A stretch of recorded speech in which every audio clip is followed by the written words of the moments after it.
자, 오늘은 3월 15일 칠판에 적은 것처럼 한수 국어 1-2주차 할 거고요. 1-1주차는 돌아오는 국어 시간까지 제출하시면 돼요.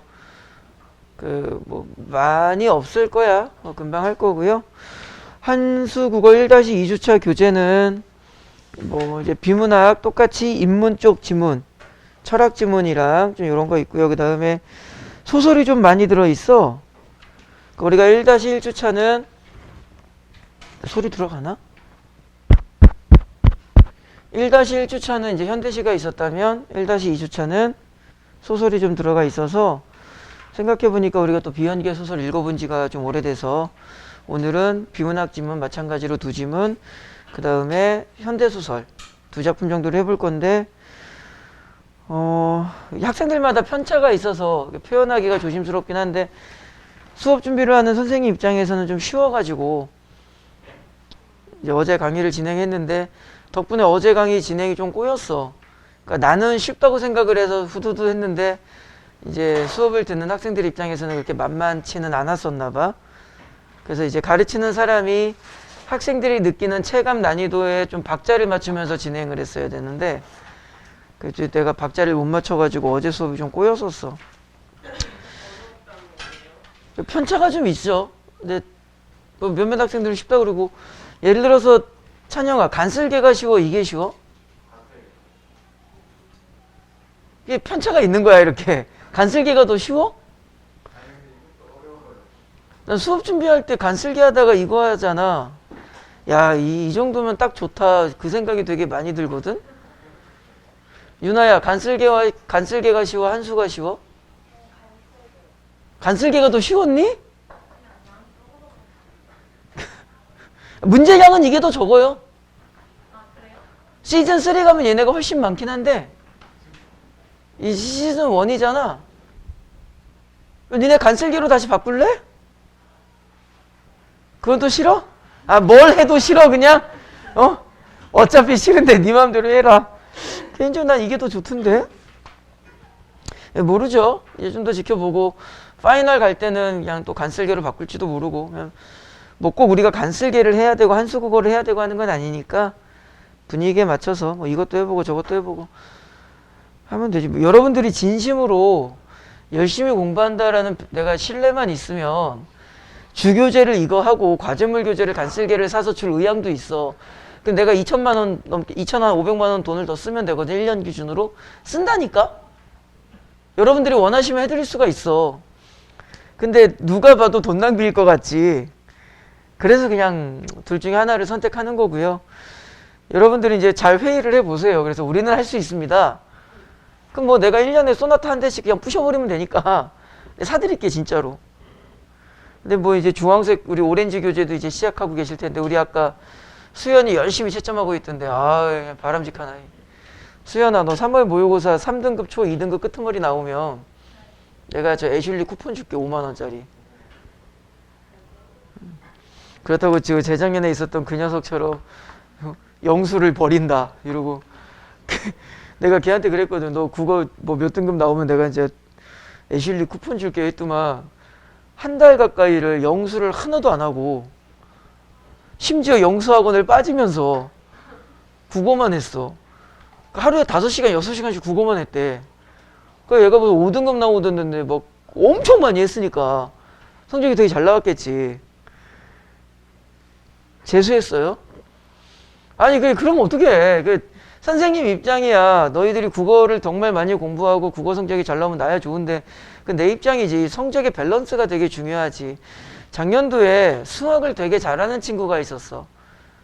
그래서 걔가 수학 1등급, 영어는 절대평가니까 영어는 3등급, 탐구 하나 1등급, 하나가 4등급인데 거의 3등급에 육박한 4등급. 자, 국어가 몇 등급이냐면은 얘가 4등급 끄트머리야. 얘 등급을 놓고 보면 숫자만 놓고 보면 어떻게 돼? 4, 1, 3, 1, 4. 4, 1, 3, 1, 4. 얘 대학 어디 갈게? 3군데 합격했어요. 홍익대, 경희대, 건국대. 이제 과가 좋아가지고 건국대를 간 걸로 들었거든. 그러니까 이게 등급도 중요하지만 이 밸런스가 되게 중요해요. 이거 뭐 영어 선생님이 이 말 들으면 되게 서운하시겠지만 현실은 현실이니까 영어는 아무래도 밸런스에서 밑에가 있고 국어 수학의 밸런스에 두 축이 되고 이과 같은 경우는 당연히 과탐 되게 중요하고 그래서 이 밸런스를 잘 보셔서 여러분들이 수능까지 가셔야 돼요. 뭐 어느 한 과목만 무지하게 잘 본다 이러는 느낌은 안 돼. 이 학생 같은 경우는 수학이랑을 되게 잘했지만 국어나 나머지 과목의 전체적인 밸런스가 그러니까 국어가 무너져도 수학이 올라갔고 그지? 이걸 잘 보셔야 돼요. 특정 과목만 잘하면 대학 간다는 말씀을 드리려는 게 아니야. 전체적으로 자신의 과목에 대한 편차라든가 이 균형점을 보셔서 균등하게 점수가 잘 나오든가 아니면은 비교 우위에 있는 과목이 잘 나온다면 나머지 과목을 조금 더 땡겨 올려서 얘가 조금 성적이 안 좋더라도 잘 나오는 과목이 좀 커버 플레이가 가능하든가 이런 밸런스를 잘 보셔야 돼요. 자, 8페이지를 보시면 현대소설이 하나 나오는데 우리 이거 겨울방학 때 좀 제대로 하지 못한 그 문학 특강 할 때 했었던 겁니다. 작년도 수능 기출 소설문학이 하나 있고요. 네, 뭐 11페이지 이런 거는 별거 없어요. 그래서 간단하게 교재가 구성이 되어 있고 쭉 넘겨볼게요. 16페이지 16페이지에 보시면은 하나 다섯 번째 줄에 보라색 글자로 여러분들 교재 기준 보라색 글자로 관점 대립이라고 되어 있죠. 요거를 우리가 두 번째 지문에서 할 거야. 이게 우연일 거라고 생각을 해요. 선생님이 생각하는 비문학의 방향성과 타겟 그리고 한수국어에서 우리가 지금 하고 있는 한수국어에서 제시해주는 방향성이 되게 일치하는 부분이 많아. 우연이라고 생각을 합니다. 아니면 내가 졸라 잘났든가. 선생님이 항상 강조하죠. 관점 비교는 수능에 제일 많이 나온다. 근데 관점을 비교할 때는 무엇을 기준으로 비교가 되어 있는가 그 기준점 정보를 잘 찾아라. 이제 그 얘기가 나오는 거랑 똑같죠. 누가 보면 내가 만든 교재인 줄 알겠어. 그래서 내년에 요거 대 워드 쳐가지고 내가 만든 걸로 바꿔서 한수국어 말고 미루국어 해가지고 이 영상을 한수국어 지필진이 보고 있진 않겠지? 그 다음에 뭐 18페이지 쭉 넘어가는데 이게 좀 아쉬운 게 19페이지 지문이 너무 길어요. 이제 관점 비교 연습하기에는 참 좋은데 너무 길어서 요거를 수업 시간에 했다가는 전부 다 수업이 너무 늘어질까봐 이런 거는 그냥 여러분들 그냥 천천히 시간 투자하셔서 과제물로 좀 할 거고요. 어디를 보시냐면은 이제 23페이지 지문을 먼저 해볼게요. 우리가 오늘은 두 지문을 할 겁니다. 비문학 지문 2개, 그 다음에 소설 2개인데 강의 형태를 어떻게 할 거냐면은 선생님이랑 같이 비문학 지문 하나, 소설 지문 하나 읽을 거고요. 그 다음에 다시 비문학 지문 하나, 소설 지문 하나는 여러분들이 시간 재서 먼저 푸는 식으로 진행을 할 거야. 그리고 남은 시간에는 수능 특강, 연계문학, 현대시 분석을 할 겁니다. 아까 말씀드렸듯이 어제 강의를 선생님이 진행하는 거를 조금 잘못 내가 생각했던 거랑은 조금 진행이 잘 수월하게 되질 않아서 수업이 상당히 일찍 끝났어요. 그래서 억지로 시간 때우는 형태가 됐고 수업 다 끝나니까 9시 조금 넘어버렸더라고. 그래서 왜 그렇게 됐는지 모르겠어. 그래서 오늘은 상당히 천천히 수업 겁나 일찍 끝날 거야. 창준아 오늘 몇 시에 끝날까? 저게 삶의 꿈과 희망이 없어. 수아야 오늘 몇 시에 끝날까? 9시 전후지? 그지? 플러스 마이너스 5분? 시계 또 돌려? 자, 23페이지 철학 지문인데요. 우리가 이제 요 23페이지 지문 가지고 뭐 할 거냐면은 우리가 첫째 시간 때 했었던 거. 제시, 반론제. 선생님이 반론이라고 쓰지만 반박이라고 해도 되고 문제라고 해도 되고 한계라고 해도 되고 단점이라고 해도 되고 용어는 중요한 게 아니죠. 어떤 용어를 사용하던 같은 맥락으로 보시면 돼요. 그 다음에 뭐가 나오고 대안. 기본적인 골격 철학 지문에서 제일 많이 사용하는 기본적인 골격. 자, 여기에 맞춰서 지문을 선생님이랑 좀 읽어볼 건데 어렵지 않아. 쉽습니다. 그리고 23페이지 지문은 철학 지문의 성격이 조금 약화가 되어 있어. 그러니까 사실 이런 지문은 철학 지문이라기보다는 약간 사회학적 개념. 이제 지문 내용이 뭐냐면 채식에 대한 옹호 입장을 어떻게 증명해야 되는가. 뭐 이런 이야기인데요. 우리가 지난 시간에 살짝 선생님이 말씀드렸던 거 하나만 더 해보자. 비문학 지문 뭐 해보기? 훑어보기. 훑어보기의 방법은 여러 가지가 있지만 조금 더 디테일하게 잡아드린다면 일단 어디는 정독을 하시고 1문단은 정독을 해야죠. 그래서 1문단을 정독함으로써 글의 화제를 찾는다든가 아니면은 그 글의 구조화된 방향을 예측한다든가 아니면은 뭐 분류나 관점 대립의 기준점을 찾는다든가 뭔가 시작점을 잡아야 되잖아. 그래서 1문단은 좀 정독을 하시고 그리고 나서 뭐 하는 거죠? 각 문단의 어디를 먼저 보자. 첫 문장을 좀 보자. 그리고 나서 2문단부터 다시 읽자. 요 정도는 우리가 좀 할 수 있지 않을까 싶어. 여기에 맞춰서 한번 선생님이 지문을 읽어볼게요. 화면을 좀 띄우면서 하니까 필기 공간이 너무 좁아가지고 그냥 화면 안 띄우고 할게. 뭐 이렇게 해보고 저렇게 해보고 최선의 방법을 찾아야겠지. 건강상의 이유나 종교적인 이유가 아니라 윤리적인 관점에서 채식주의를 옹호하는 근거. 일단 중심점 정보는 채식주의야. 환경윤리학과 동물윤리학에서 제시되었다. 세 번째 줄에 환경윤리학은 자 여기까지 읽었을 때 지문의 방향을 어떻게 잡으면 될까? 어떤 관점에서 윤리적 관점에서 우리가 무엇을 이야기해보자. 채식주의를 이야기해보자. 그런데 이 윤리적 관점에서 채식주의를 우리는 몇 가지로 접근하기로 했었냐면은 환경윤리학과, 환경이라고만 쓸게요. 그 다음에 동물윤리학, 윤리적 관점이니까 환경윤리학, 동물윤리학 이렇게 되는 거겠지. 그리고 세 번째 줄에 환경윤리학은 이라고 되어 있으니까 그렇다면 난 지금부터 환경윤리학적 입장의 이야기를 정리한 후에 어느 시점부터인가 뭐가 나올 거다. 동물윤리학이 나올 거다.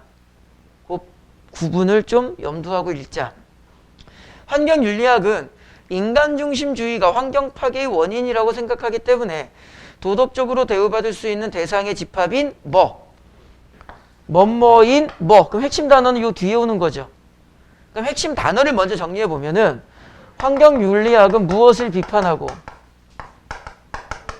인간중심주의를 비판하고 그 다음에 키워드는 뭐가 되는 거야? 대상의 집합인 뭐? 도덕공동체. 이게 핵심어고 도덕공동체의 범위를 인간외. 지금 채식주의 이야기하는 거니까 여기에서 말하는 인간외로 확대한다. 어디까지 확대하라는 거야? 채식이니까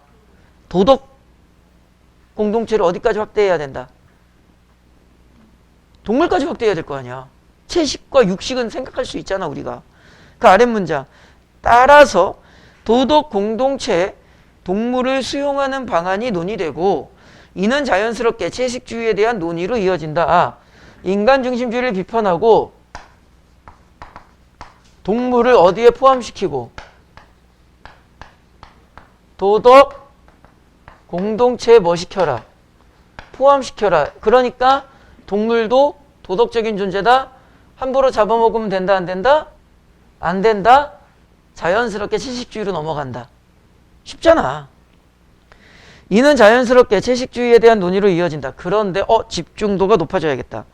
환경윤리학이 채식주의를 옹호하는 핵심 근거는 얘네들의 핵심 근거는 뭐래요?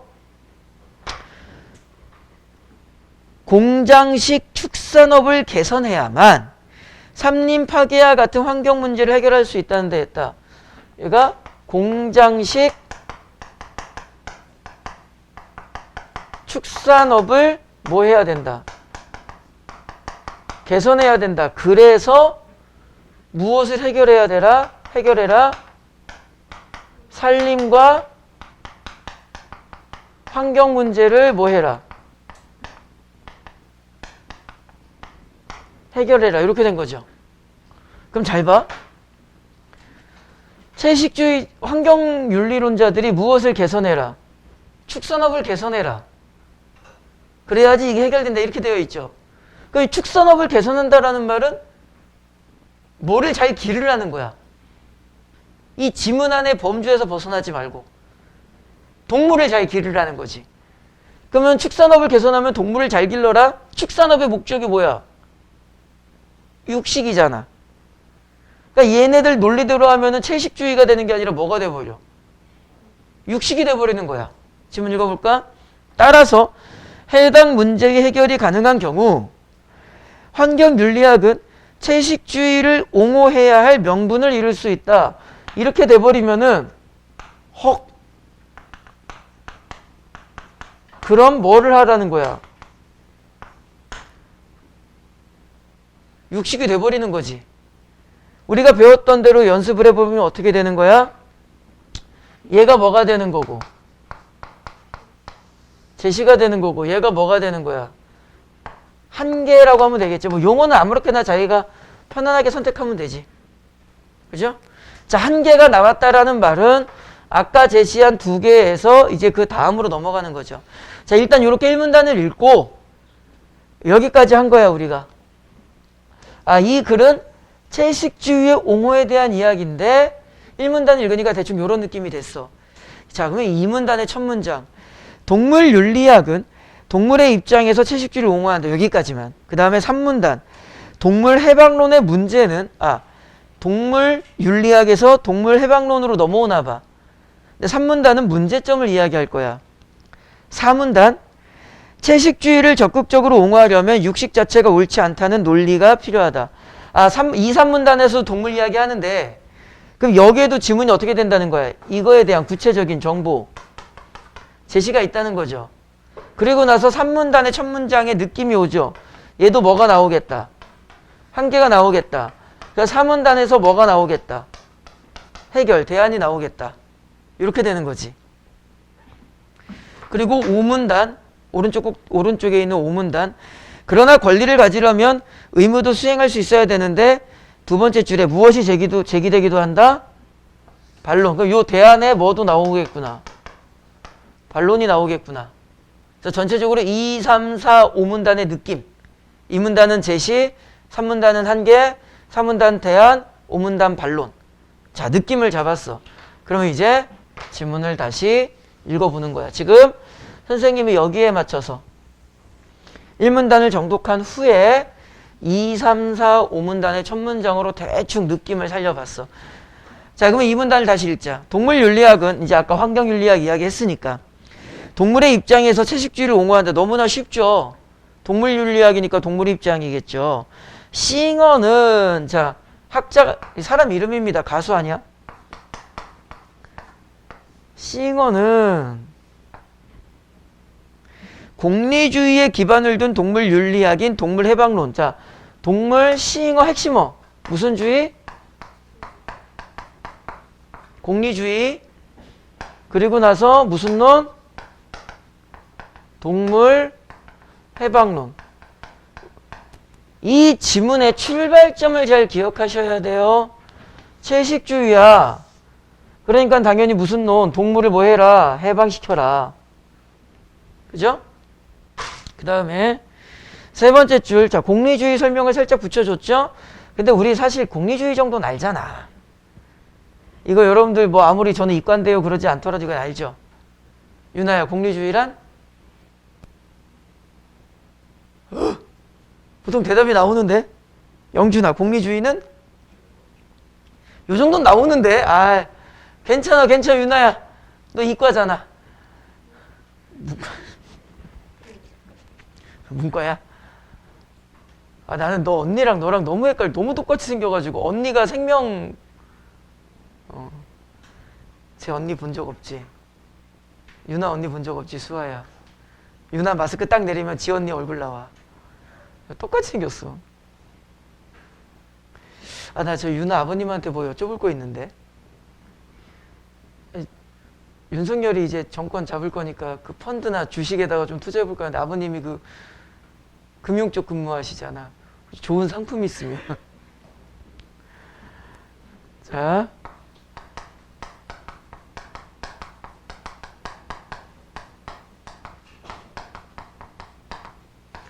요 정도는 알죠. 이건 뭐 지문에 나와 있는 내용은 아닌데 그냥 확인차 여쭤봤고요. 세 번째 줄. 공리주의는 고통을 최소화하고 쾌락을 최대화하는 행위일수록 옳다고 생각한다. 최대 다수의 최대 행복은 우리가 그냥 기본적으로 알고 있는 거고 이걸 내 칠판에 왜 썼냐. 공리주의는 뭐다?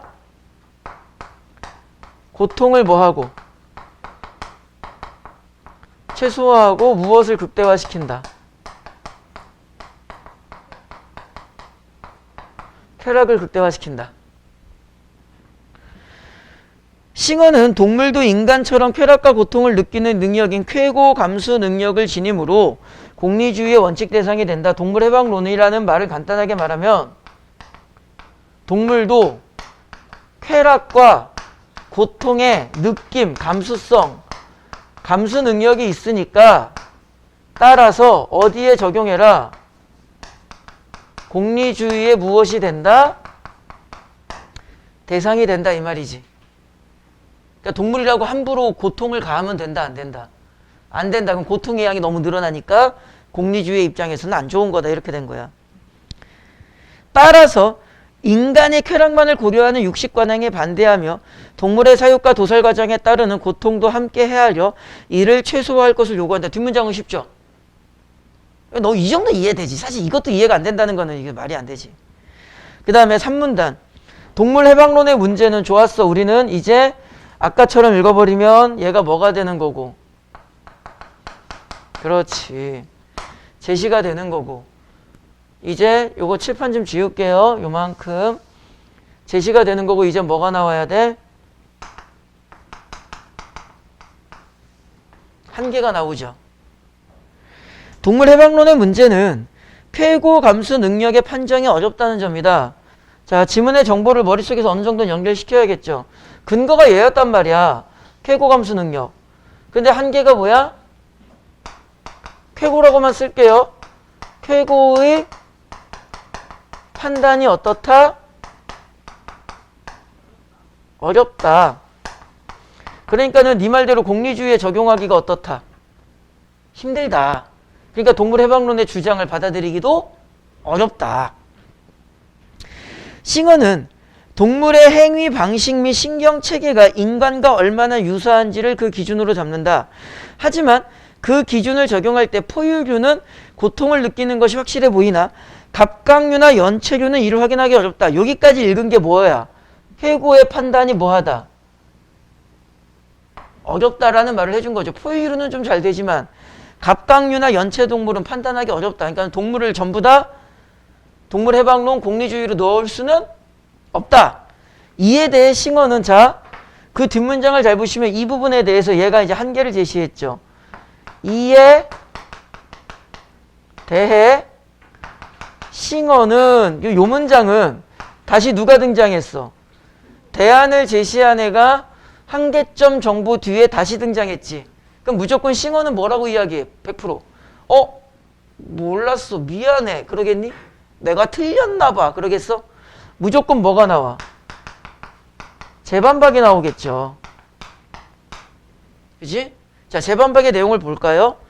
갑각류나 연체동물이 고통을 느끼는 것을 확신하지 못하는 만큼 고통을 느끼지 않는 것도 확신할 수 없다. 쾌고의 판단이 어렵다가 뭐였냐면은 갑각류라고만 쓸게요. 갑각류가 느끼는 고통을 확인하기 어떻다? 어렵다. 그러니까는 싱어는 뭐라 그랬어? 고통을 느끼지 못한다고 단정 지을 수도 있다 없다? 없다.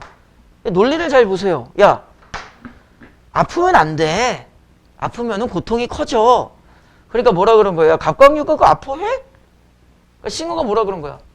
그렇다고 안 아파한다고 말할 수도 없으니까 고려해야 된다고. 약간 이거 비슷한 게 뭐야? 법률에서 무슨 무죄 추정의 원칙 막 이런 거라고. 수아야, 무죄 추정의 원칙이 뭔지는 알아? 자, 그냥 지문 볼게요. 공리주의 원칙을 적용해야 된다고 말한다. 하지만 다시 연결어 뭐 나왔어? 하지만 다시금 이 뒤는 뭐가 나와줘야 돼? 동물 해방론의 문제점, 단점, 한계, 비판, 반박이 나와야겠죠. 동물 해방론은 채식주의를 옹호하는 근거를 제공하는데 한계가 있다. 가령 유전공학으로 고통을 느낄 수 없는 키워드 무통 동물에 대해서는 어떻게 하느냐. 그러나 다시 무엇의 문제? 무통 동물에 문제가 생긴다. 결국 여기서 가장 중요한 키워드는 뭘까? 고통이야. 야, 동물도 고통을 느껴? 안 돼. 공리주의 어긋나. 그러니까 정말 느껴? 그러니까 뭐라 그래? 안 느낀다고 할 수 없잖아. 그러니까 뭐라 그래? 야, 그럼 무통 동물은? 이렇게 되는 거죠. 그 가장 중요한 핵심 키는 뭐야? 고통이야. 그러니까 머릿속에 고통이란 그 단어 정도는 기억을 해야죠. 자, 칠판을 여기까지 선생님이 지금 화면 넘어가서까지는 쓸 수가 없어가지고 좀 지워야 되니까 선택지 2개만 확인해 볼게요. 어디를 보실 거냐면요. 뒷페이지에 8번에 1번 선택지 볼게요. 8번에 1번 핵심. 자, 우리가 이거 예전에 연습 많이 했죠. 머릿속에서 항상 이 정도는 이제 선생님 수업을 듣는 학생이라면 머릿속에서 이 정도는 기억을 하셔야죠. 선지는 무조건 무엇과 무엇으로 나누어서 본다. 위치 키와 무슨 키? 확인 키로 나누어서 본다. 그 정도는 해야 돼. 그럼 8번에 1번 선택지. 공장식 축산업은 살림. 요 위치 바로 보이죠? 저 위에 한번 나왔었죠? 자, 그럼 그 상태에서 확인 키가 뭐야? 축산업은 살림을 파괴한다. 봐봐. 여기죠? 위치는 잡죠? 지문에 뭐라고 적혀 있었어? 공장식 축산업을 개선해야 산림 및 환경의 문제가 뭐 된다? 해결된다. 요거 뒤집어봐. 양면시켜봐. 그럼 어떻게 돼? 축산업이 무엇을 만들고 있다 지금? 산림 환경 문제를 만들고 있다. 그러니까 개선해서 해결을 이렇게 되죠. 그러니까 8번에 1번 선택지는 사실 양면화시킨 거야. 이 선생님이 지금 밑 손가락으로 가리키는 지문에 있었던 요 문장을 양림시킨 거지. 양면시킨 거지. 충분히 이해가 됐을 겁니다.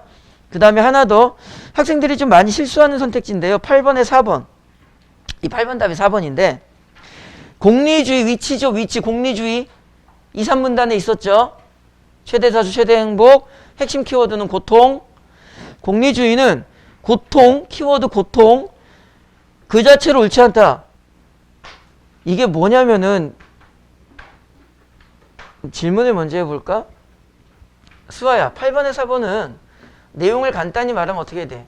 공리주의는 고통을 인정하지 않는다 이거지. 그러니까 이런 것도 좀 필요해요. 선택지를 좀 간소화시켜서 보는 법. 공리주의는 고통을 인정하지 않는다. 수아야, 맞아 틀려? 왜 틀려? 그렇지. 공리주의는 아까 뭐라 그랬니? 고통을 뭐하라 그랬어? 최소화라 그랬죠. 이거 간혹 사용하는 선택지 원리인데 이 선택지를 선생님이 앞으로 뭐라고 가르치냐면은 썸과 올의 선택지라 그래. 단어 뜻은 뭔지 알죠? 바다야, 책 갖고 들어와. 썸과 올이 무슨 뜻인지 알죠? 그럼 질문을 바꿔볼까요? 그 제일 앞줄 앉으면 되겠다. 수아야, 썸은 제로야 약간이야? 이거 약간이지, 약간. 얘는 전체고. 그럼 고통을 최소화한다. 이 최소화라는 단어는 썸이야, 올이야? 썸이지? 최소화라는 말은 고통이 전부다. 없어진다는 말은 아니지. 그러니까는 8번에 4번 선택지처럼 고통 자체를 인정하지 않는다 이러면 돼, 안 돼? 안 되죠. 최소화한다라는 말은 고통이 있을 수밖에 없지만 그거를 줄이자는 거지 고통 자체를 무조건 거부하자는 것은 아니지. 이 썸과 올의 문제 잘 보셨으면 좋겠고요. 9번 문제는 나중에 여러분들이 풀어보실 겁니다. 상당히 쉬워요. 그 다음에 이제 우리가 다시 지문으로 올게요. 선택지 2개 확인했어. 양면 선택지 확인해봤고요. 썸과 올의 선택지를 좀 확인해 봤습니다. 그 다음에 우리가 이제 지문으로 다시 넘어와서 23페이지 4문단을 볼 건데 칠판을 지우지 않고 했으면 더 좋긴 한데 지문 구조 전체적으로 어떤 느낌인지 기억을 하시고요. 자, 그렇다면 2, 3문단에서 역시 한계성으로 끝났어. 그럼 4문단의 첫 문장을 다시 보시면 채식주의를 적극적으로 옹호하려면 육식 자체가 옳지 않다는 논리가 필요하다. 이 지문은 1, 2, 3, 4, 5 전부 다 채식주의를 어떻게 해서든 지켜보려는 거야. 근데 2, 3문단에서는 실패한 거라고. 자, 4문단에서는 이제 대안책을 제시하는 거죠. 이 같은 요구를 반영하기 위해 리건이라는 인물이 나왔고요. 행위 자체가 지닌 특성에 따라 옳고 그름을 가리는 무슨주의가 나왔고요. 의무주의가 나왔고요. 동물 권리론이 나왔어.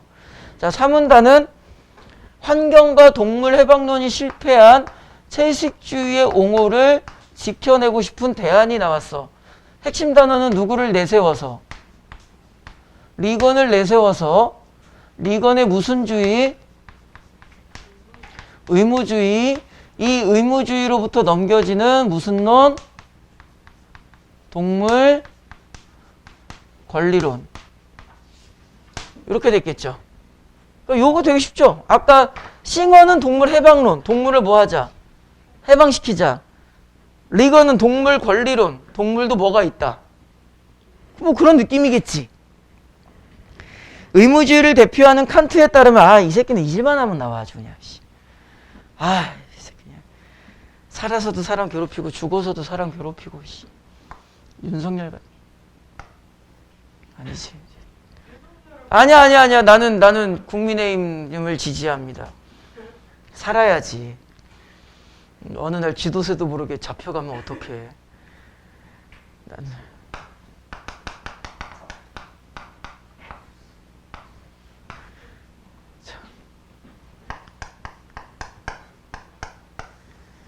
차마 이 짓은 못하겠다. 그럼 지우자.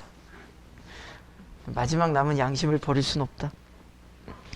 칸트에 따르면 모든 인간은 내재적 가치를 가진다. 내재적 가치란 타인의 평가나 타인 간의 계약이나 합의에 의해 주어지는 것이 아니라 본래부터 존재한다.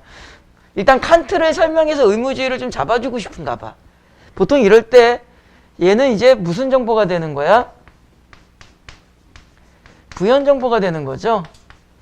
리건이 말하는 동물 권리론을 조금 더 잘 설명하기 위해서 칸트가 주장했던 의무주의가 좀 필요한가 봐. 그래서 칸트의 의무주의 단어만 좀 정리를 해보면은 칸트는 모든 인간은 뭘 지닌데? 내재적 가치를 지닌데, 그러면은 다시 이 내재적 가치는 뭐야? 타인 같은 게 아니라 본래부터 존재하는 거래. 그죠? 내재적 가치는 무슨 말인지 모르겠으면 단어만 잘 정리하라 그랬죠? 그리고 핵심 단어를 정리할 때는 그냥 단어를 좀 바꿔서 쓰셔도 돼요. 원래 존재하는 거래.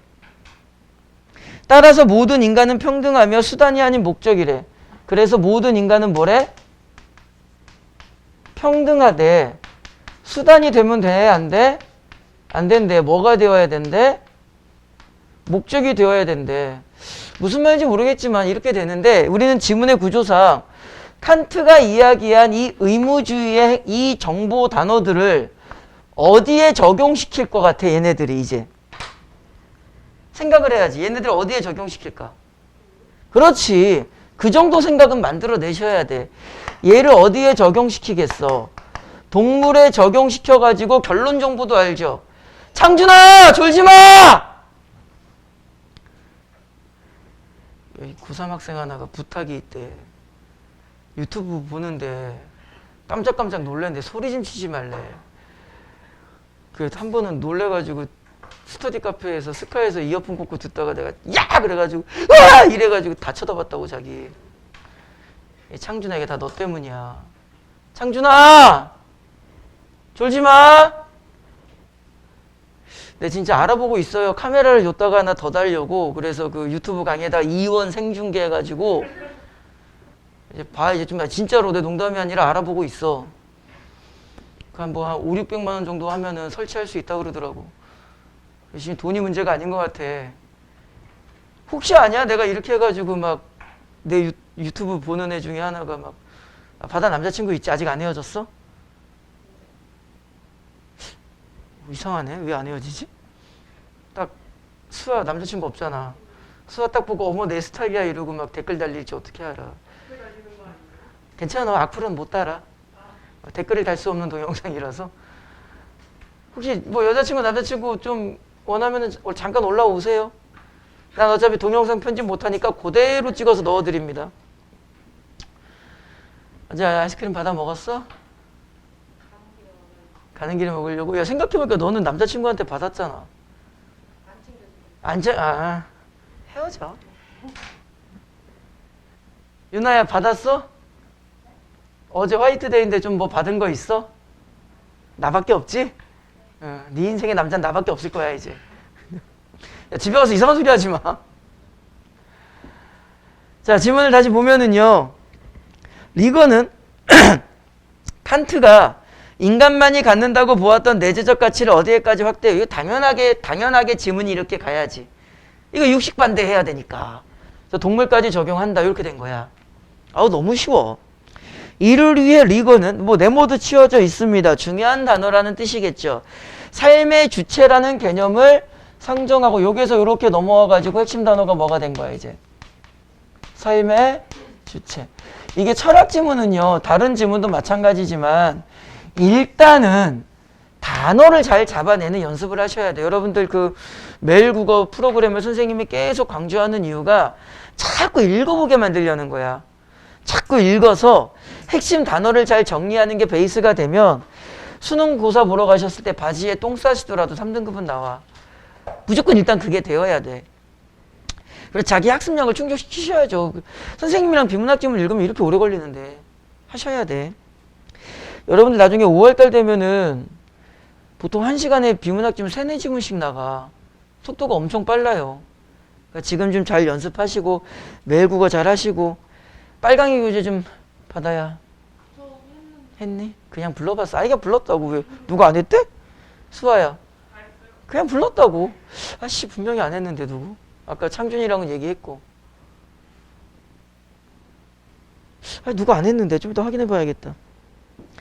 삶의 주체라는 개념을 상정하고 인간과 동물이 모두 삶의 주체라는 점을 보인 후 이 삶의 주체에 인간과 무엇을 당연히 포함시켜야 돼. 동물 모두 포함시켜야죠. 당연하잖아. 오른쪽 꼭대기. 동물도 내재적 가치를 지니므로 인간은 당연히 지니 안 지녀. 이걸 좀 어렵게 설명하면은요. 그 문장에 어떻게 적혀 있냐면 동물도 내재적 가치를 지니므로 이렇게 되어 있죠. 좀 까탈스럽게 좀 복잡하게 강의를 하면 도라는 보조사를 보면은 추가 정보지. 그럼 동물도 지닌다 이 말은 분명히 앞에 뭐가 하나 있어야 돼.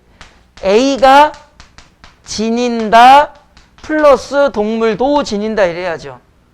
근데 지문 구조상 당연히 누가 지녀야 되는 거고 인간이 지니고 동물도 지닌다 이렇게 되어야지. 그래서 이 보조사 도라는 것을 가지고 이용하면 선택지 몇 번을 볼까요? 10번에 3번 선택지. 10번에 3번. 생명 유지에 대한 이해가 다시 10번에 3번. 인간을 도덕적 고려의 대상으로 간주해야 되는 이유다. 삶의 주체 인간과 동물을 포함했는데 동물도 내재적 가치 지니는 거니까 인간은 당연히 들어가야겠지.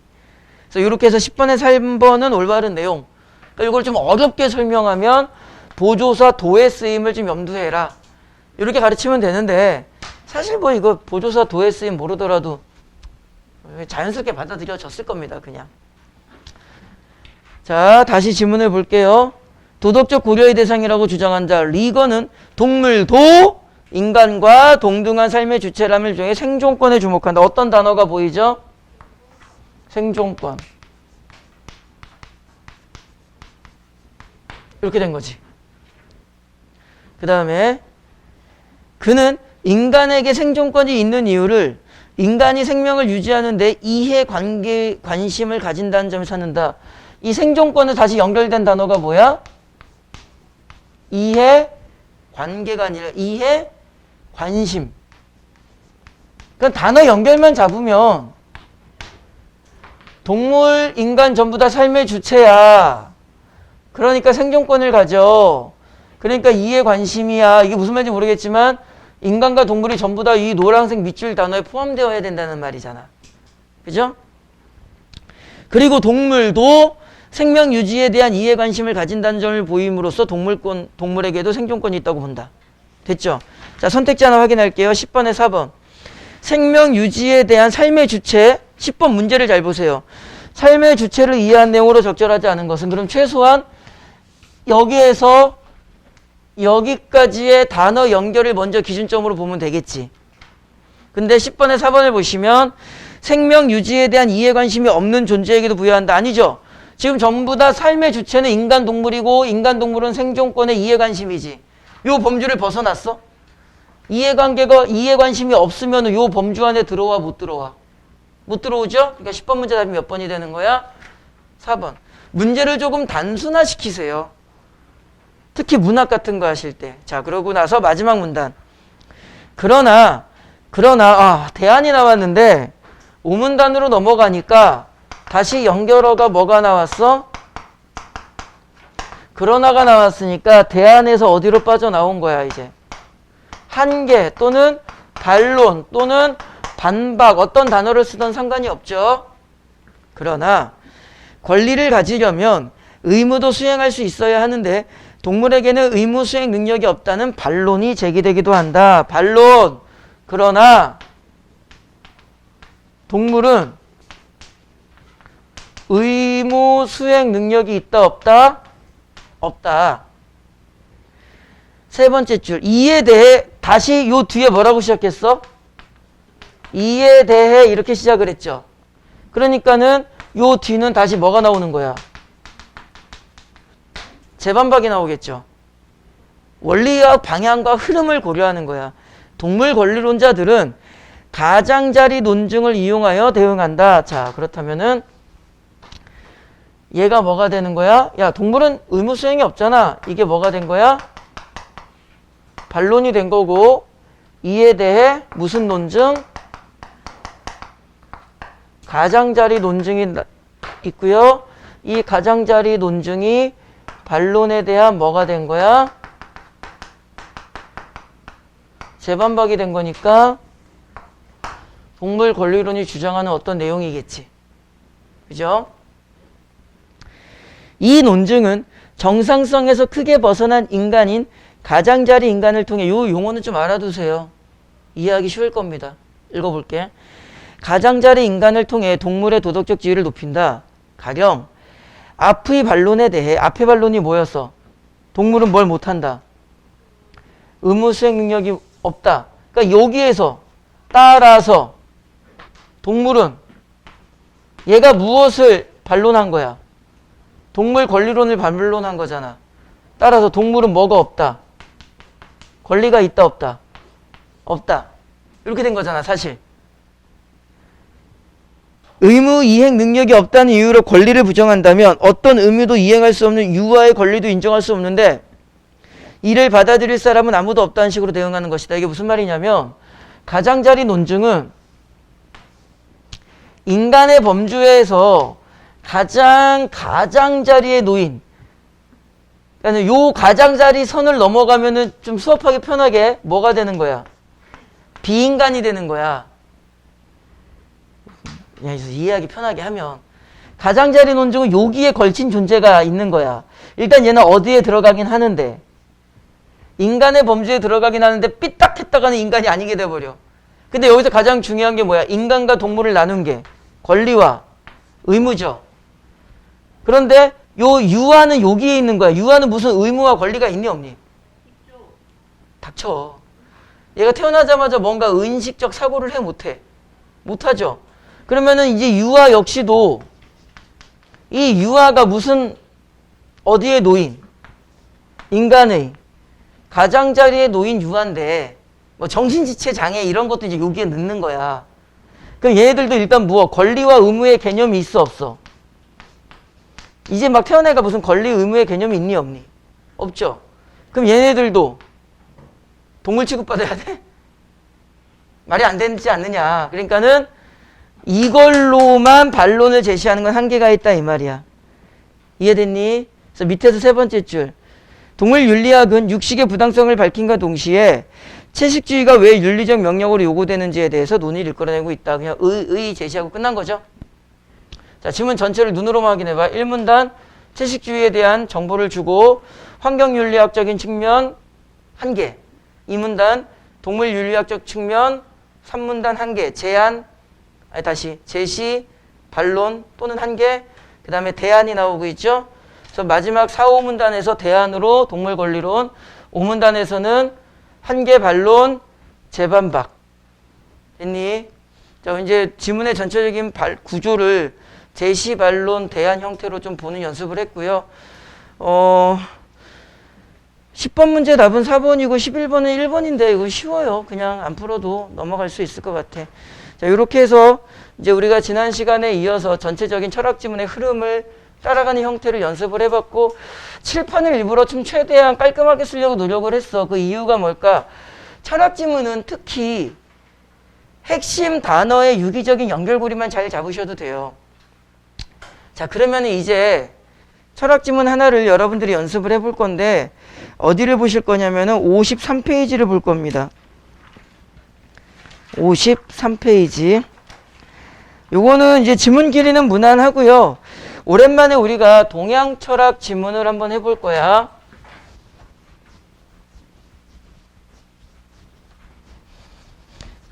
자, 근데 우리가 아까 연습했었던 것은 철학 지문에서 가장 많이 나오는 제시, 반론, 대안이라면 53페이지 지문은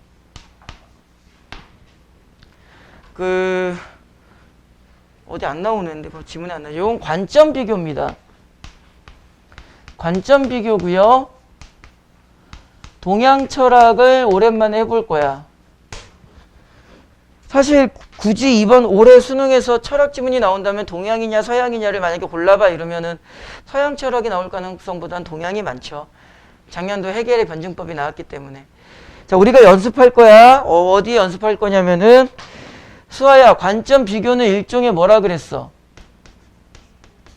분류라 그랬죠? 분류. 그죠? 분류는 머릿속에서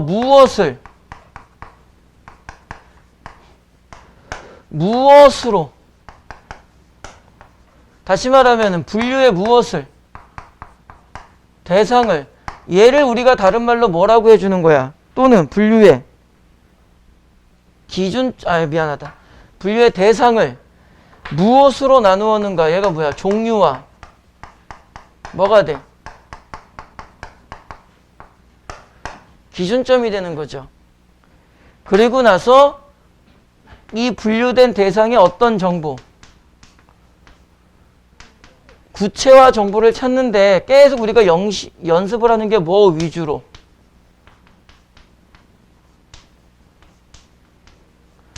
핵심어 위주로. 그래서 뭐 도식독해라 그래서 뭐 네모 동그라미 치는 방법도 있고 한데, 그냥 나중에 그냥 시간 날 때 연습하고요. 이 구체화시키는 과정에선 당연히 무엇이 중요하다? 당연히 차이점을 찾아야죠. 그 다음에 뭘 찾아라? 공통점을 찾아라. 그리고 요 기준점 정보를 다른 말로 하면 겹침, 이건 나중에 설명할게. 기준점을 좀 염두에 두고 눈으로만 살짝 볼게요. 2문단 밑에서 세 번째 줄에 경물이란 이렇게 시작되어 있죠. 눈으로만 보세요. 2문단 밑에 세 번째 줄 경물이란 이렇게 되어 있어. 그 다음에 3문단 시작을 보시면 한편 명대의 왕수인은 이러한이 1, 2문단에 나온 거야. 주희의 학설이 지나치게, 이미 여기에서 의심이 오지. 주희와 왕수인의 비교구나. 그죠? 경전 공부를 중시한다고 비판한다. 그러면은 그것만 놓고 보면은요, 기준점은 꼭 하나라고 보지 마세요. 누구와 누구의 그 분류를 나누면, 주희와 왕수인의 분류로 나누면 무엇에 대해서 나눴는지 잘 모르겠지만 기준점은 경전 공부겠지. 그죠? 자, 주희는 경전 공부 중요하다 그런 거야? 중요하지 않다 그런 거야? 얘는 되게 중요하다고 한 거겠죠. 그러면은 지금 읽어보니까 왕수인은 중요하다, 중요하지 않다? 중요하지 않다겠지. 그 다음에 사문단 첫 문장 뭘로 시작했니? 사문단 첫 문장 뭘로 시작해서 오른쪽이 사문단이야. 특히 이거 언제 쓰여? 강조할 때. 그럼 여러분들은 딱 읽는 순간 무슨 생각해야 돼? 야, 이 사문단 내용은 무조건 나오겠구나. 정말 천천히 읽어야겠구나. 정말 꼼꼼하게 읽어야겠구나. 생각을 해야 돼. 그런데 그 사문단의 첫 문장을 보니까 특히 왕수인은 유가 경전인 대학의 한 구절인 경물 여기까지 읽었을 때 여러분은 1, 2문단 읽었다고 치고 여기까지 온 거지. 근데 뭐가 보이는 거야? 그러면 경물이라는 단어가 보이지. 그러면은 여기에 또 하나의 기준점 뭐가 되는 거야? 이렇게 경물을 세워놓고 주의가 이야기한 경물과 왕수인이 이야기한 경물이 같을까 다를까? 다르겠지. 그럼 그거는 정말 중요한 걸 거야. 됐니? 이게 완전 대립으로 정확하게 선생님이 칠판에 그린 것처럼 요 디자인이 나오진 않지만 대충 이런 느낌을 살려서 읽으셔야 돼. 됐죠?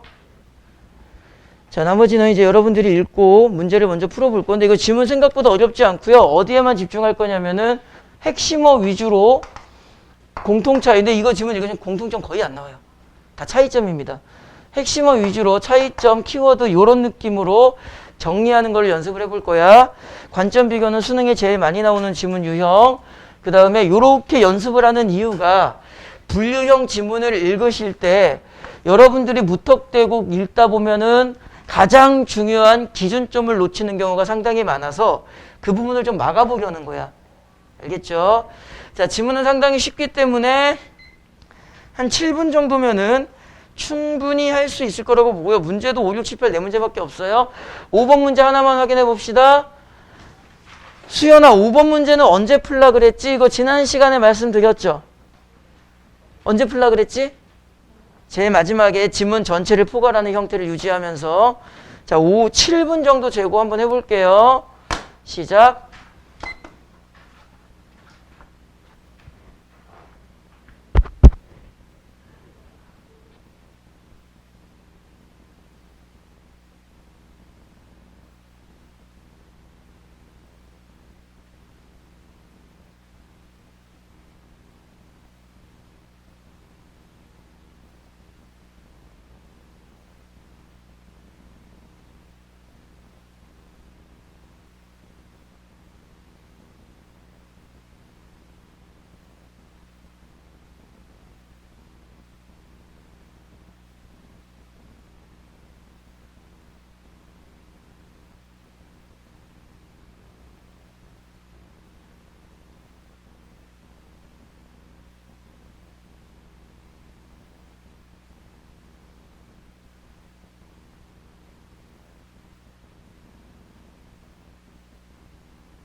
잠깐만 교재 좀 더 나눠주고 할게.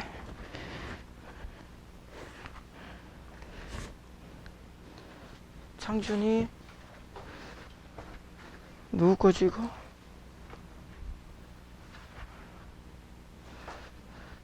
자, 같이 볼게요. 조금 시간이 빠듯했을 수도 있어, 그지? 일문단 보시면 송대의 주희는 이러고 나오죠. 여러분들 그 공부하실 때 비문학을 배경지식을 베이스로 강의를 한다라는 것은 상당히 어렵습니다. 어떤 내용의 배경지식이 어떻게 제시될 줄 알고 비문학을 배경지식 베이스로 가르치느냐, 이건 말이 안 되는데, 작년도 수능에서 기초적 베이스를 깔고 구조화가 되어 있는, 서술이 되어 있는 형태의 선지가 너무 많았어. 지문 형태도 그랬고. 그래서 뭐 인강 강사분들이나 많은 선생님들이 야, 이제는 국어 영역에서 배경 지식이 중요해 라는 말씀을 많이 하시는데, 그 사실 되게 대책 없는 말입니다. 배경 지식이 그래 중요하다고 치자. 어떻게 공부해? 여러분들은 일단 두 가지는 좀 신경 쓰세요. 첫 번째가 수능 특강, 수능 연계 교재에 나와 있는 비문학의 배경 지식 기초. 이런 정도. 그럼 그걸 또 내가 어떻게 정리하느냐? 여러분들 방학 때 이제 한수국어가 우리가 지금 시즌 1을 좀 늦게 출발하는데 한수국어 시즌 2가 되게 교재가 잘 되어 있어요. 사실은 그 시즌 2 교재 때문에 내가 한수국어를 바꾼 거거든. 1도 되게 좋고 시즌 2가 총 5권으로 되어 있는데 이 5권의 교재가 EBS 수능 특강 문학과 비문학을 총정리할 수 있게 기본 변형 문제까지 다 있어서 너무 잘 돼 있어. 그 맨날 내가 아쉬웠던 교재, 이런 교재가 있었으면 좋겠다를 되게 잘 만들었더라고요. 그래서 그럼 이제 방학 때 총정리용으로 쓸 겁니다. 그때 그 교재에 그 수능 특강 비문학 기초 지식도 조금 정리가 되어 있어. 그래서 그 부분을 좀 활용하시면 될 것 같아요. 그래서 이제 두 가지, 첫 번째 연계교재 비문학을 좀 공부하시고, 두 번째 우리가 방학 때 제공해드리는 수업 내용에 조금만 더 집중하시면 되지 않을까 싶습니다. 그걸 배경 지식 말씀을 해드렸냐면, 여러분들이 이제 그 비문학 읽다 보시면 동양철학에서 주희가 상당히 많이 나옵니다. 주희가 나오면 이제 보통 주자학이라고 해요. 성리학입니다. 성리학. 그냥 이 주자학이 조선으로 들어오면서 그냥 성리학으로 이름 바꿨다고 생각하시면 되고요. 이 주자학은 무엇을 중시역이냐면은 이와 기를 중시역입니다. 일문단에 나온 내용이 그거예요. 기는 물질이다. 얘는 변화한다. 이는 법칙이다, 원리이다, 보편이다. 그 다음에 이문단까지 넘어가 보시면 여기가 무슨 지성이 되는 거고요? 본연지성이 되는 거고요. 얘가 무슨 지성이 되는 거죠? 기질지성이 되는 거예요. 선생님이 이 지문을 읽으면서 뭐 내 기준으로 되게 지문이 쉽게 잘 읽혔던 이유가 이게 나 알고 있어서. 야, 내가 이거 몇 번 읽어봤겠냐, 이거 유사한 지문을. 이게 뭐 학자 이름만 바뀌지, 뭐 율곡, 이황, 최한기 뭐 되게 많아요. 이거 이야기한 사람들이. 그래서 이제 선생님은 작년, 재작년 여러 지문을 읽으면서 칠판에 적어드렸던 내용을 알기 때문에 이제 키워드가 되게 좀 잘 보였던 거야. 그래서 여러분들이 3월 모의고사는 연계가 하나도 안 돼요. 생독해로 가셔야 됩니다. 3월 모의고사는. 그래서 어제 월요일반 학생들한테 말씀을 드릴까 하다가 안 드려 깜빡 잊고 못 드린 게, 여기 화작이냐 엄매냐 고민되시는 분들이 있죠. 그리고 나는 엄매를 했지만 아직 문법 개념이 안 되어 있어. 그럼 3월 달에 화작 보세요. 어차피 문법 개념 모르면 다 찍어 봐줄 텐데. 화작은요, 어차피 공부를 하셔도 찍듯이 풉니다. 차라리 화작을 하시고, 개인적으로, 지극히 개인적으로는, 이제 문제 푸는 순서는 여러분들이 알아서 선정을 하셔야겠지만, 선택 영역을 제일 좀 마지막에 자기 확실해. 나는 무조건 엄매야. 그리고 개념 준비가 되어 있어. 또는 나는 무조건 화작이야. 엄매 따위는 쳐다보지도 않을 거야.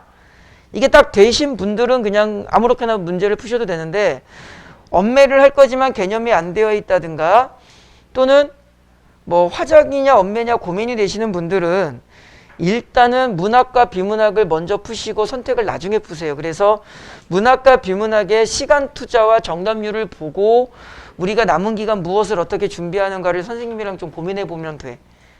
그러니까 어느 정도까지 자신이 좀 전략을 구축한 상태에서 선생님이랑 대화를 해야지, 밑도 끝도 없이 그냥 아무렇게나 문제를 풀고 점수가 안 나왔으니 선생님 상담 좀 해주세요 이러면은 포인트를 못 잡는 거예요. 얘가 어떤 부분에서 어떻게 앞으로 준비를 해야 되는가에 대한 포인트가 안 보여. 그래도 나름대로의 전략을 어느 정도 구축한 상태에서. 그리고 문학과 비문학을 먼저 풀라고 말씀을 드리는 이유가 아무래도 그게 제일 중요하니까. 솔직히 톡 꺼놓고 이야기하면은 엄매랑 화작 좀 나중에 해도요, 점수 금방 만들어요. 그러니까 엄매랑 화작보다는 문학과 비문학을 조금 더 유의 있게 보고 싶어. 그리고 대신에 나는 엄매화 그러면은 나는 문학과 비문학 1번부터 34번까지 먼저 풀 거야.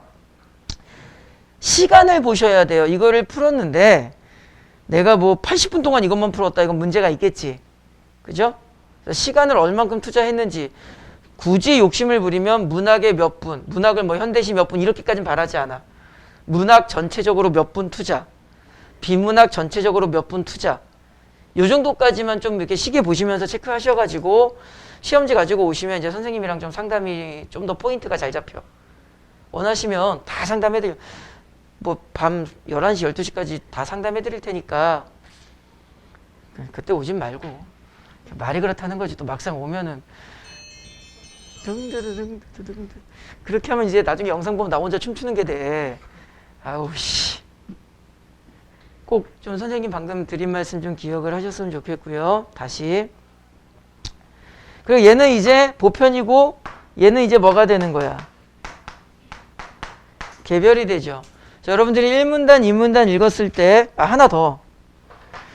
주희는 뭐라 그러니? 요 개별은 좀 지울게요. 개별 여기다 쓸게요. 그냥 개별. 얘가 무엇을 가려? 본연지성을 가리죠. 그러니까 얘를 뭐 해야 돼? 2문단에 보면은 뭐 거기 뭐야? 배움과 수양이라고 나와요. 얘가 배움과 수양을 통해서 무엇을 실현할 수 있도록, 기질지성을 실현할 수 있도록 해야 된다 그러죠. 그래서 주작은 무슨 논이라고 하냐면은요, 수양론이라고 합니다. 그리고 이 배움과 수양을 하는 방법이 두 가지가 나왔죠. 이 문단에 경물과 거경 나왔지. 여기 거경. 물론 이제 여기 핵심어, 여기 핵심어가 하나씩은 더 붙어야겠지만 원래 여기 두 개가 더 있어요. 경물, 거경, 국리, 역행 더 있습니다. 근데 뭐 지문에는 이렇게만 나온 거야. 그래서 1, 2문단 내용을 간단하게 적으면은 누구에 대한 이야기를 했다? 주희에 대한 이야기를 했다. 그래서 1문단, 2문단을 주희 이야기로 놓으면 아까 잠깐 우리가 읽었듯이 3문단에서 한편 왕수인은 이거 너무 공부하는 거 좋다 나쁘다? 나쁘다. 두 번째 줄 주희는 천리를 깨우치기 위해서는 자기 마음 밖으로 나가 마음을 기준으로 놓고 봤을 때 주희는 마음 밖으로 나가라 말아라. 얘는 마음 밖으로 나가라. 무슨 말인지 모르겠는데 나가래잖아. 그래서 공부하고 어쩌고저쩌고 해야 된다. 근데 여섯 번째 줄에 왕수인이 보기에는 이는 천리가 마음 속에 있음을 깨닫지 못한 주장이다. 얘는 마음 안에만 머물러 있으면 된다. 얘는 마음 바깥에 나가서 천리를 추구해야 되고 얘는 마음 안에서 천리를 추구해야 된다. 이렇게 되어 있죠. 그 지문을 읽으셨으면 요 2가 천리라는 것은 알잖아. 요 정도까지는 정리하실 수 있으실 거야. 조금만 집중하시면. 책을 한 권 샀어. 보이나? 코끼리는 생각하지 마. 이게 언어학 책인데요. 이게 정치 언어학 책이래요. 그래서 뭐 위에 읽으시면은 진보와 보수 뭐 이러고 나오는데 나 시의원 나갈까? 이거 정치 때문에 산 건 아니고요. 제목이 마음에 들어서 샀습니다. 예전에 비슷한 말씀 드린 거 있죠. 제발 야, 냉정하게 나한테 국어 배운다고 다 좋은 성적 나오나? 아니잖아. 여러분들이 뭐 다 좋은 대학 가나? 솔직히 아니잖아. 하지만 여러분들은 아름다운 삶을 살아갈 거고 자신의 삶을 지켜나갈 거잖아. 더 편하게 말씀을 드리면 어떤 분야에서 어떤 모습이 되던 간에 성공한 삶을 살고 싶지. 그 성공이 도덕적 성공인지 사회 공동체 구성원으로서의 성공인지 물질적 성공인지 지위와 명예의 성공인지는 모르겠지만 선생님 같은 경우는 이제 돈의 성공을 바라고 사는 건데 난 이제 물질의 노예니까 우리가 공부를 하는 이유가 그 성공의 방법론적인 입장에서 이게 제일 확실한 방법이기 때문에 공부를 하는 건데 이게 좀 원하는 대학을 못 가더라도 우리가 잘 살아야 되잖아. 그래서 이거는 선생님 수업을 듣는 학생들한테 올 1년 동안 내가 목표를 하고 있는 게 있어요. 당연히 선생님의 목표는 여러분들이 다 좋은 성적 받는 게 제일 큰 목표지만 그게 안 된다는 걸 내가 알기 때문에 지난 1월 달에 내가 좀 큰 결심은 아니고 좀 많은 생각을 하고 내 수업을 1년 동안 듣는 학생들에게 이거 하나는 가르쳐주고 싶다. 그게 이거야. 코끼리를 생각하지 말라고. 속으로 욕하지. 뭔 개소리야 병신 새끼 이러고. 동물원을 가면 안 되는 거야? 그게 아니라 예전에 비슷한 말씀 드렸죠. 스키 선수가 스키 선수 코치가 스키 선수한테 뭐라고 이야기한다 그러지? 나무에 부딪히면 안 돼 라는 말 안 한다 그랬죠. 그럼 부딪히는 생각을 하니까. 길을 따라가. 똑같은 거예요, 이 책이. 뭐 프레임이라는 용어로 설명하는데 코끼리는 생각하지 마 하는 순간 보경아 머릿속에서 뭐 생각나? 코끼리 생각나. 소파에서 음식을 먹지 마 하는 순간 우리는 소파에서 음식 먹는 생각이 나. 그죠? 똑같이 이걸 바꾸자. 비문학이 어려워 라고 생각하지 말자고. 어렵지. 그건 우리가 받아들여야 되는 문제야. 거부하고 회피할 수가 없다고. 그러니까 생각을 바꾸자. 비문학은 어려워 이게 아니라 내가 못하겠어가 아니라 내가 무엇을 해야 되지? 어떤 문장을 읽었는데 그 문장을 읽으면서 아씨 뭔 소리야 이게 아니라 뭘 찾지? 그 생각만 바꾸시면 돼요. 생각만. 예전에 인지심리학자가 되게 유명한 실험이 하나 있습니다. 초등학교 아이들한테 초등학교 어떤 반에 가서 어떤 도형을 줘요.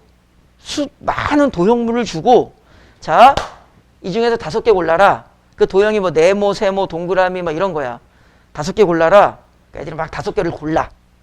자, 그 5개를 고른 거 가지고 만들고 싶은 걸 만들어 봐. 그러면 100% 초등학교 아이들이거든. 남학생들은 다 뭐 만들어? 로켓 만들고 비행기 만들고 자동차 만들어요. 여자들은 다 집 만들어요. 집. 그러니까 우리나라의 부동산 교육이 초등학교 때부터 시작돼요. 그러니까 나중에 어른 되면 여자는 주거 안정을 추구하고 남자는 돈만 있으면 무슨 이상한 장난감 살려고 그러고 차 살려고 그러고 이러잖아. 그런데 이 아이들한테 순서를 바꿨어. 그 막 이상한 모양도 많거든? 그거를 탁 준 다음에 그걸 보여주지 않고 아이들한테 너희들이 아무거나 만들 수 있다면 뭘 만들고 싶니? 그러면 막 별의별 얘기가 다 나와. 뭐 인공태양이요. 뭐 물을 안 줘도 자라나는 식물이요. 뭐 기름이 없어도 가는 자동차요. 뭐 세계 평화요. 뭐 아무 얘기나 막 하게 하는 거야. 그 다음에 물건을 줘. 쫙 뿌려. 아까 한 말이랑은 상관이 없이 재미있는 물건을 골라보라 그래. 그럼 얘들은 아까는 뭘 골라? 딱 정형화된 걸 골라요. 근데 이제는 아이들이 창의적인 걸 골라. 그래가지고 딱 5개씩 골랐니? 그 다음에 딱 말을 합니다. 자, 아까 너희들이 얘기했던 걸 지금 고른 5개로 만들어봐. 그럼 눈빛부터 이제 욕을 해. 저기 개새끼. 처음부터 얘기하지. 씨발 이걸 좆됐다. 뭘 만들지? 이런다고. 그럼 이제 그 인지학자들이 얘들의 창의성을 막 점수화, 수치화 시키죠. 어떤 일반 초등학교에 가서 한 실험이야 이게. 그리고 나서 동일한 실험을 어디 가서 했냐면은 영재학교에 가서 합니다. 올림피아드 뭐 이런데 나가는 영재학교에 가가지고 동일한 실험을 합니다. 그럼 걔네들에게서 발견되는 창의력 점수라는 게 있겠죠. 저 수원 선일초등학교에 있었던 실험의 창의력 점수와 영재초등학교에 올림피아드 나가는 학생들의 창의력 점수가 동일해. 이게 의미하는 게 뭘까? 인간은 생각에 의해서 변화가 야기돼. 결국엔 내가 어떤 환경에 들어가서 변화가 되고 외부에 의해서 내가 달라질 거라는 생각을 하지 마시고 내 스스로가 생각의 발상만 바꿔도 충분히 변화가 될 수 있다는 것을 과학적으로 증명한 실험입니다, 이게. 그러니까 비문학이 어려워 나 못 찾겠어 이게 아니라 어려운 건 받아들이는 거야. 받아들이고 내가 윤석열 대통령 받아들이잖아. 어쩔 수 없잖아 이제. 받아들이고 어려워 못하겠어가 아니라 뭘 찾지? 그 생각만 바꾸시면 냉정하게 여러분들이 원하는 대학을 다 갈 수 있다. 그런 말씀은 못 드려요. 하지만 오늘보다는 내일이 뭔가 달라질 거야. 그게 꼭 국어가 아니더라도 인간관계도 마찬가지고 못하겠다는 생각을 하지 마세요. 할 수 있는 그 무언가를 찾으시면 됩니다. 자, 다시 지문을 보면은 얘는 이제 뭐 좀 필기하기 애매한데 여기는 두 개의 왕수인의 단어가 나오죠. 양지와 뭐가 나와? 양능이 나오죠. 이 내용은 되게 간단해요. 얘는 이제 공부를 열심히 해야 된다고 하는 거고 냉정하게 그냥 편하게 말하면 얘는 공부할 필요가 없다. 우리는 이미 뭐 하고 있다. 알고 있으니 내가 알고 있는 거에 집중하면 된다. 그런 이야기 나오죠. 그 다음에 오른쪽 사문단에 특히 왕수인은 아까 말씀드렸듯이 되게 중요한 정보가 나올 거고요. 경무를 주의랑 다르게 해석함으로써 이제 뭐 어쩌고저쩌고 막 설명 나오는 거 여러분들이 이제 정리했다고 칠게요. 그래서 뭘 좀 보여드린 거야? 기준 키워드를 잡아서 핵심어를 양분하라. 이게 가장 기초입니다. 어떤 핵심어가 적힐지는 모르죠. 사실 능력에 따라 좀 다르고 누군가는 쓸데없는 핵심어를 적을 거고 누군가는 올바른 핵심어를 적을 거고 누군가는 기준점도 못 적을 거야. 어쩔 수 없습니다. 그런데 하다 보면 늘어요. 그래서 뒷지문은 그냥 여러분들이 좀 읽었다고 치고요. 문제는 특별히 어려운 게 없고 6번에 2번은 뭐 핵심 단어만 정리해도 바로 답이 나오죠.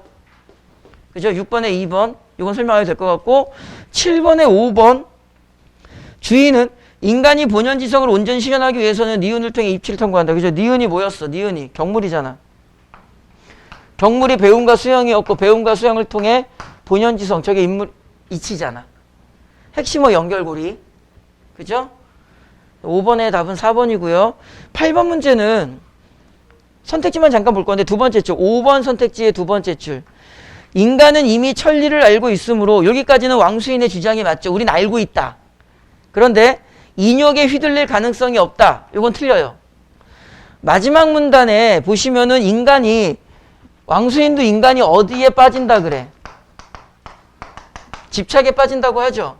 요 집착이라는 말 대신에 무슨 단어로 바꿨을 뿐이야. 그냥 인간의 욕심, 인욕이라는 단어로 바꿨을 뿐이야. 그러니까 8번에 5번 선택지 인욕에 휘둘릴 가능성이 없다는 주장 이러면 안 되겠지.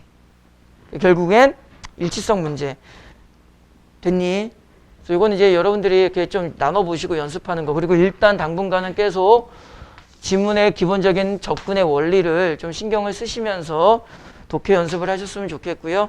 아까 잠깐 말씀드렸던 거 마무리하면은 3월 서울교육청 모의고사는 전부 다 깡그리 비형계입니다. 그러니까 평소에 독해력을 좀 최대한 발휘하셔야 될 거야. 자, 비문학 강의 여기까지 하고요. 문학을 잠깐 쉬었다 할까? 잠깐 쉬었다 할게.